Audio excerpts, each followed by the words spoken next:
This is a show, a podcast show. Do not be obsessed with your obsession. Believe it or not, this is just an entertainment. Creepy tale. Thank you for listening to Creepy Tales. You'll be following Freddy in this Creepy Tale story. This story is about a night walk. I was having my Sec 2 cohort camp when this happened. We were supposed to go for a night walk down a forested place in Pulau Ubin. I could remember clearly that it was a Thursday night as the camp facilitators were shutting us out. They said that Thursday accounted as unholy night because the number 4 in Chinese sounds like death. From experience in my CCA camp, no one is to go for a night walk in odd numbers. I didn't know why until my encounter. We were told not to bring any torchlights as this may affect the nightlife in the forest here. So we were to hold on to our partner's hands while walking along the path until we see our own schoolmates at the other end. After 30 minutes or so, it was soon turning 12 a.m.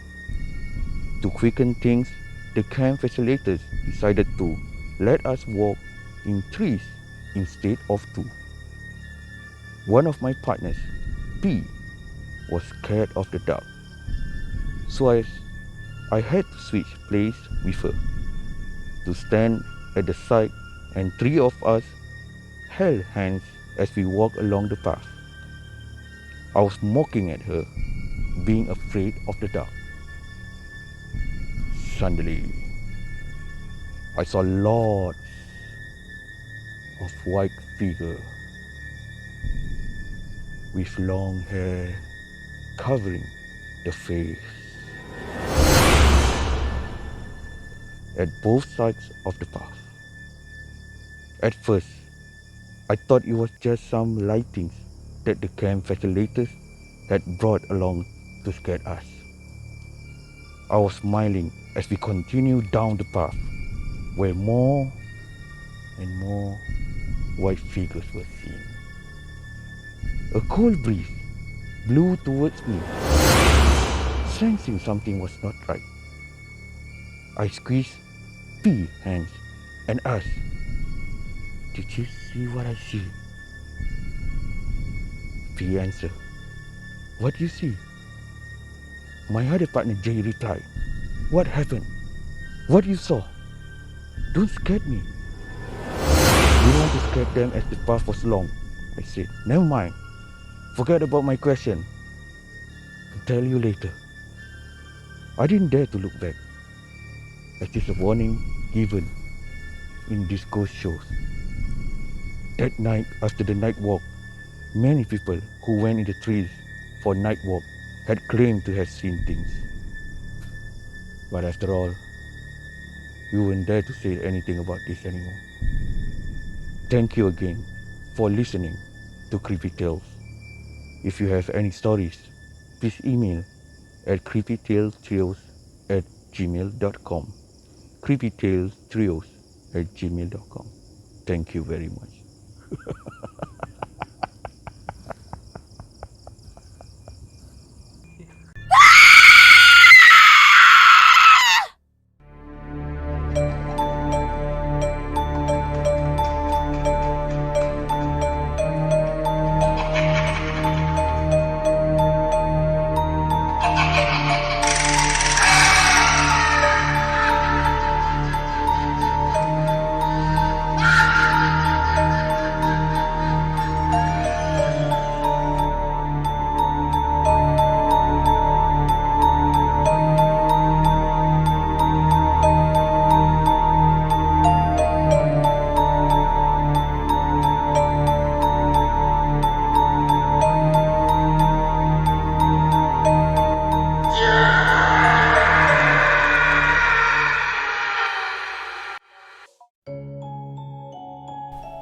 Ladies and gentlemen, boys and girls, children of all ages, please remember the stories that we share over here are just purely meant for entertainment purposes.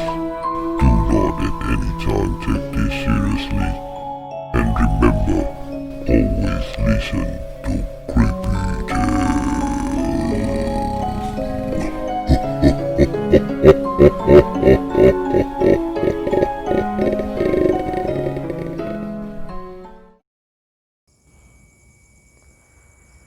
Thank you for listening to Creepy Tales. You are following Harry in this Creepy Tale story. This story is about Believe Now. I will always remember the incident that happened to me 2 years ago. I was in secondary 2. That year during this June holiday, I and my family member went to Batam for holidays. We stayed in a hotel near a village called House. And the place there was in fact quite remote and eerie. However, I felt okay and I did not think much about it. Until one very night, where I stayed in a hotel room alone. The time was near midnight. As I was watching the television, I suddenly heard some strange sound. It was a woman crying, "Are you not?"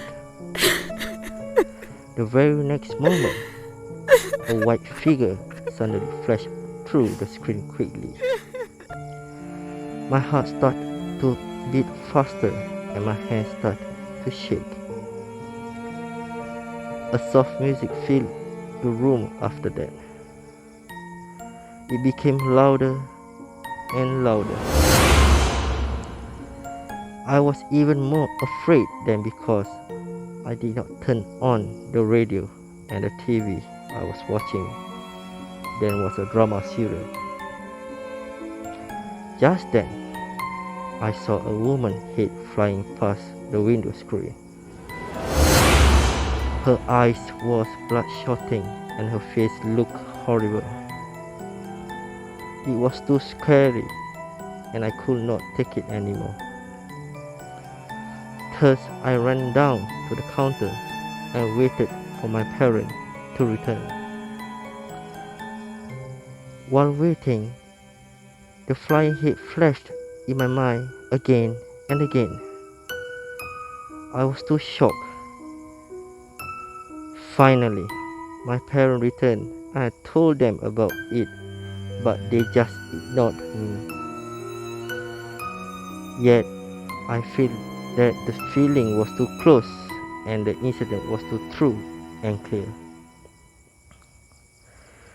Later, I heard from the village head of the town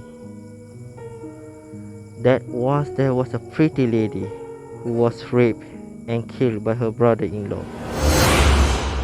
Her heart was filled with hatred, and so she became a fierce soul. Not long after that, the brother-in-law died without any cause. The doctor also found it very strange, but he did not know the story of the dead man's past. And the village head showed me the brother-in-law photo in his 30s. I was too shocked. It looked exactly like me. Would it be that I may be the woman ghost's second victim? Just then, I saw the woman again behind the village head. It's her whole body form, looking at me with her bloodshot eyes. Yet, I could not move as I was standing too close to the village head and her. Believe it or not, this is Creepy Tale. Thank you again for listening to Creepy Tales. If you have any story, please email at creepytalestrioz@gmail.com. Thank you. Ladies and gentlemen, boys and girls, children of all ages, please remember the stories that we share over here are just purely meant for entertainment purposes. Do not at any time take this seriously. And remember, always listen to Creepy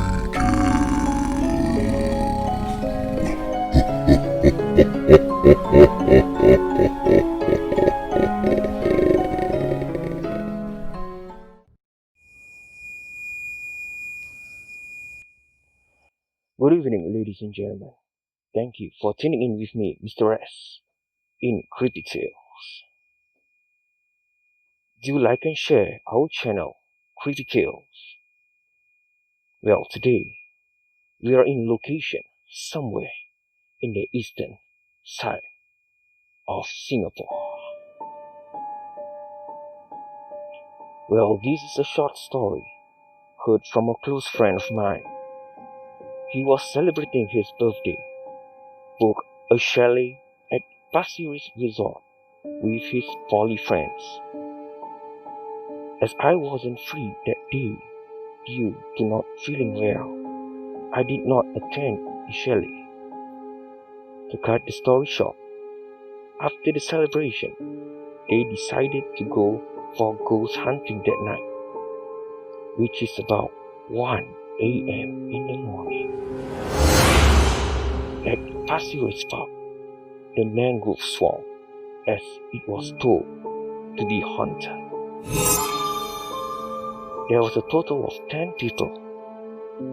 They brought light sticks along, and when they reached the mangrove swamp, it was eerie and dark. They entered the place. One of their friends, Zack, not his real name, could see such things, took lead of the way. While walking in, just above 10 meters, they saw a glimpse of a tower. And when their eyes adapted to the darkness, Zack saw a white figure walking up the stairs of this mangrove tower. He looked down and did the rest of them on the left side of the trail. Usually, on a normal day, it will only take about 10 to 15 minutes to walk from one end of the mangrove swamp to the other. But that particular night, they took a total of 2 to 2.5 hours to finish walking the path. On the way, they heard eerie, high-pitched laughter when they were supposed to do their head count in any case of them went missing. So they number off 1, 2, 3, 4, 5, 6, 7, 8, 9, 10, 11, 12. Everybody froze. There were 2 new people somehow, somewhat, somewhere added to their group. And let me remind you again, there were a total of 10 people. And the head count ended up with 12 people. Can you imagine how frightened my friends was? And when they reached the other end of the mangrove swamp, after 2 hours of walk, something that looks like a human being fell from the top of this tower.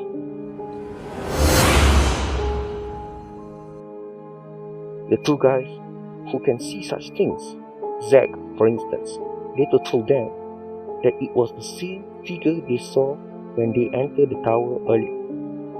Well, feeling frightened, they all ran back to chalet. The next morning, all 10 of them woke up and noticed that there are blue-black marks on their hands and their legs. The strange thing was, they don't feel the pain and they don't even know how they got it. I personally saw those blue-black marks on my friend's hands and their legs, and trust me, they were not any ordinary marks. Believe it or not, this is creepy tale. Ladies and gentlemen, thank you very much for tuning in Creepy Tales. Well, if you have creepy stories to share, you could email us at creepytalestrioz@gmail.com. That's creepytalestrioz@gmail.com.